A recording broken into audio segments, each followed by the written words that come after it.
ಕರ್ತನಲ್ಲಿ ಪ್ರಿಯರಾದ ನನ್ನ ಸಹೋದರ ಸಹೋದರಿಯರೇ, ನಿಮ್ಮೆಲ್ಲರನ್ನು ಕೂಡ ಈ ನಿರೀಕ್ಷೆಯ ವಾಕ್ಯ, ಈ ಧ್ಯಾನ ಕಾರ್ಯಕ್ರಮದ ಮುಖಾಂತರವಾಗಿ ಸಂಧಿಸುವುದರಲ್ಲಿ ನಾನು ಬಹಳ ಸಂತೋಷ ಪಡ್ತೀನಿ. ಪ್ರತಿದಿನ ನಾವು ಬೆಳಗ್ಗೆ ನಿದ್ದೆಯಿಂದ ಎಚ್ಚರವಾಗುವುದು ದೇವರ ಶುದ್ಧ ಕೃಪೆ. ಪ್ರಿಯರಾದವರೇ, ದೇವರ ಪ್ರೀತಿಯು, ಕೃಪೆಯು, ದಯೆಯು, ಮಮತೆಯು, ಪ್ರೇಮವು ಅಪಾರವಾದದ್ದು. ಅದನ್ನು ವಿವರಿಸಲು ಯಾರಿಂದಲೂ ಸಾಧ್ಯವಿಲ್ಲ. ಆತನ ಪ್ರೀತಿಯನ್ನು ತೋರಿಸುವುದಕ್ಕಾಗಿ ಕಲ್ವಾರಿ ಶಿಲುಬೆಯಲ್ಲಿ ತನ್ನ ಪ್ರಾಣವನ್ನೇ ಆತನು ಕೊಟ್ಟ. ಪ್ರಾಣ ಕೊಡುವಂಥ ಪ್ರೀತಿ ಯೇಸು ಕ್ರಿಸ್ತನ ಪ್ರೀತಿ. ಇಂದು ನಿರೀಕ್ಷೆ ಕೊಡುವಂಥ ವಾಕ್ಯ ಕೀರ್ತನೆಗಳು 121 2ನೇ ವಾಕ್ಯ. ಕೀರ್ತನೆಗಳು 121 2ನೇ ವಾಕ್ಯ. ಭೂಮಿ ಆಕಾಶಗಳನ್ನು ನಿರ್ಮಿಸಿದ ಯೆಹೋವನಿಂದಲೇ ನನ್ನ ಸಹಾಯ ಬರುತ್ತದೆ. ಆಮೇನ್. ಪ್ರಿಯರಾದವರೇ, ಒಂದು ಅದ್ಭುತವಾದಂಥ ವಾಕ್ಯವನ್ನು ಇವತ್ತು ನಮಗೆ ಹೊಸ ನಿರೀಕ್ಷೆಯನ್ನು ತುಂಬಿಸುವಂತೆ ದೇವರು ಈ ದಿನ ನಮ್ಮ ಸಂಗಡ ಆತನು ಮಾತಾಡ್ತಿದ್ದಾನೆ. ಕರ್ತನು ಇವತ್ತು ಏನು ಹೇಳ್ತಿದ್ದಾನೆ? ನಿನಗೆ ಸಹಾಯ ಬರುತ್ತದೆ. ಒಂದು ಆಮೇನ್ ಹೇಳಿ. ಆಮೇನ್, ಹಲ್ಲೆಲೂಯಾ. ನಿನಗೆ ನಿಶ್ಚಯವಾಗಿ ಸಹಾಯ ಬರುತ್ತದೆ. ಅದು ನೀನು ಕಾಣುವಂಥ ಈ ಭೂಮಿಯಲ್ಲಿರುವಂಥ ಮನುಷ್ಯನಿಂದ ಅಲ್ಲ, ನೀನು ಎದುರು ನೋಡುತ್ತಿರುವಂಥ ಆ ಒಂದು ಮನುಷ್ಯನ ಬಳಿಯಿಂದ ಅಲ್ಲ, ಭೂಮಿ ಆಕಾಶವನ್ನು ನಿರ್ಮಿಸಿದ, ಭೂಮಿ ಆಕಾಶವನ್ನು ಉಂಟು ಮಾಡಿದಂಥ ಯೆಹೋವನಿಂದಲೇ ನಿನಗೆ ಸಹಾಯ ಬರ್ತದೆ. ಆಮೇನ್, ಹಲ್ಲೆಲೂಯಾ. ಯಾರು ಸಹಾಯ ಮಾಡ್ತಾರೆ? ಪರಿಚಯ ಇರುವವರು ಇನ್ನೊಬ್ಬರಿಗೆ ಸಹಾಯ ಮಾಡ್ತಾರೆ, ಅಥವಾ ಒಂದು ಒಳ್ಳೆ ಬಾಂಧವ್ಯದಲ್ಲಿರುವವರು ಸಹಾಯ ಮಾಡ್ತಾರೆ. ನಮಗೆ ಸಹಾಯ ಮಾಡೋದು ಯಾರು ಗೊತ್ತಾ?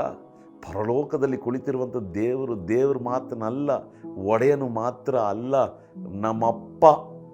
ಆಮೇಲೆ ಭೂಮಿಯ ಪ್ರಕಾರವಾದಂಥ ಅಪ್ಪ ನಿಮಗೆ ಸಹಾಯ ಮಾಡ್ತಾರೋ ಇಲ್ವೋ ಗೊತ್ತಿಲ್ಲ, ಪರಲೋಕದ ಅಪ್ಪ ನಮಗೆ ಸಹಾಯ ಮಾಡ್ತಾರೆ. ಇವತ್ತು ನಿಮ್ಗೆ ಯಾವುದೊಂದು ಸಹಾಯದ ಅಗತ್ಯ ಇದೆ. ಹಣದ ಸಹಾಯವಾಗಿರ್ಬೋದು, ಆರೋಗ್ಯದ ಸಹಾಯವಾಗಿರ್ಬೋದು, ಯಾವುದೋ ಒಂದು ವಿಧದಲ್ಲಿ ಯಾರಾದರೂ ಒಂದು ಹೆಲ್ಪ್ ಮಾಡಿದ್ರೆ ಚೆನ್ನಾಗಿರುತ್ತಲ್ಲ. ಇಕ್ಕಟ್ಟಿನಲ್ಲಿ ನಾನು ಇದ್ದೇನೆ, ಯಾರಾದರೂ ಒಂದು ಸಹಾಯ ಮಾಡಲೇಬೇಕು, ಹೆಲ್ಪ್. ಅಥವಾ ನಿನ್ನ ಜೀವನವೇ ಮುಗಿದು ಹೋಗುವಂಥ ಒಂದು ಪರಿಸ್ಥಿತಿಯಲ್ಲಿ ಒಂದು ಸಹಾಯವನ್ನು ಎದುರು ನೋಡುತ್ತಿರಬಹುದು. ಕರ್ತನು ಹೇಳ್ತಿದ್ದಾನೆ, ಮಗನೇ ಭಯಪಡಬೇಡ. ಭೂಮಿ ಆಕಾಶ ಉಂಟು ಮಾಡಿದಂಥ ದೇವರಾದಂಥ ನಾನು ಹೇಳ್ತಿದ್ದೇನೆ, ನನ್ನಿಂದ ನಿನಗೆ ಸಹಾಯ ಬರ್ತದೆ. ಆಮೇಲೆ ಹೇಗೆ ಬರ್ತದೆ, ಹೆಂಗೆ ಬರ್ತದೆ ಗೊತ್ತಿಲ್ಲ, ಆದರೆ ಇದು ಕರ್ತನ ವಾಗ್ದಾನ. ಆತನ ಸಹಾಯ ಮಾಡಿಯೇ ಮಾಡ್ತಾನೆ. ನಿನ್ನ ಸೇವೆಯಲ್ಲಿ ಸಹಾಯ ಮಾಡ್ತಾನೆ, ನಿನ್ನ ಕುಟುಂಬದಲ್ಲಿ ಸಹಾಯ ಮಾಡ್ತಾನೆ, ನಿನ್ನ ವ್ಯಾಪಾರದಲ್ಲಿ ಸಹಾಯ ಮಾಡ್ತಾನೆ, ನಿನ್ನ ಕೆಲಸದ ಜಾಗದಲ್ಲಿ ಸಹಾಯ ಮಾಡ್ತಾನೆ, ನಿನ್ನ ವಿದ್ಯಾಭ್ಯಾಸದಲ್ಲಿ ಸಹಾಯ ಮಾಡ್ತಾನೆ, ನಿನ್ನ ಶರೀರ ಪ್ರಕಾರವಾದಂಥ ಆರೋಗ್ಯದಲ್ಲಿ ನಿನಗೆ ಒದಗಿಸುವ ಸಹಾಯ ಮಾಡುವಂಥ ಒಂದು ಅದ್ಭುತವಾದಂಥ ದೇವರಾಗಿದ್ದಾನೆ. Hallelujah, hallelujah. ಆದ್ದರಿಂದ ಚಿಂತೆ ಪಡಬೇಡ್ರಿ, ನಿಮಗೆ ಸಹಾಯ ಮಾಡುವಂಥ ದೇವರು ನಿಮ್ಮ ಸಂಗಡ ಇದ್ದಾನೆ.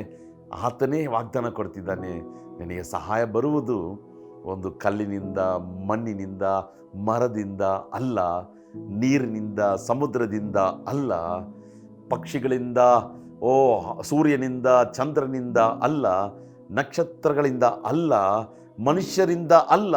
ನಿನಗೆ ಸಹಾಯ ಬರುವುದು ಇವೆಲ್ಲವುಗಳನ್ನು ಉಂಟು ಮಾಡಿದಂಥ ದೇವರು, ಇವೆಲ್ಲವುಗಳನ್ನು ಸೃಷ್ಟಿಸಿದಂಥ ದೇವರಿಂದ ನಿನಗೆ ಸಹಾಯ ಬರ್ತದೆ. ವಾಗ್ದಾನ ಮಾಡಿದಾತ ನಂಬಿಗಸ್ತನು. ಸಹಾಯವನ್ನು ಹೊಂದ್ಕೊಳ್ತೀರಾ, ದೇವರಿಗೆ ಕೃತಜ್ಞತೆ ಸಲ್ಲಿಸ್ತೀರಾ. ಕಣ್ಗಳನ್ನು ಮುಚ್ಚಿ ಪ್ರಾರ್ಥನೆ ಮಾಡೋಣ. ನಮ್ಮನ್ನು ಬಹಳವಾಗಿ ಪ್ರೀತಿಸುವಂಥ ಪರಲೋಕದ ತಂದೆಯೇ, ದೇವರೇ, ನಿನ್ನಿಂದ ನಮಗೆ ಸಹಾಯ ಬರ್ತದೆ ಎಂಬುದಾಗಿ ಇವತ್ತು ನಮಗೆ ವಾಗ್ದಾನ ಕೊಟ್ಟಿದ್ದೀಯ, ಅದಕ್ಕಾಗಿ ಸ್ತೋತ್ರ ಸ್ವಾಮಿ. ಈ ಕಾರ್ಯಕ್ರಮ ನೋಡುವಂಥ ಪ್ರತಿಯೊಬ್ಬರಿಗೂ ಇಂದೇ ಸಹಾಯ ಬರಲಿ. ದೇವರವರು ಸಾಕ್ಷಿಯನ್ನು ಹಂಚಿಕೊಳ್ಳಲಿ, ನಿನ್ನ ನಾಮ ಮಹಿಮೆ ಹೊಂದಲಿ. ಯೇಸುವಿನ ನಾಮದಲ್ಲಿ ಪ್ರಾರ್ಥಿಸ್ತೇವೆ ತಂದೆಯೇ, ಆಮೇನ್. The one who created heaven and earth is going to help you. Your help comes from above.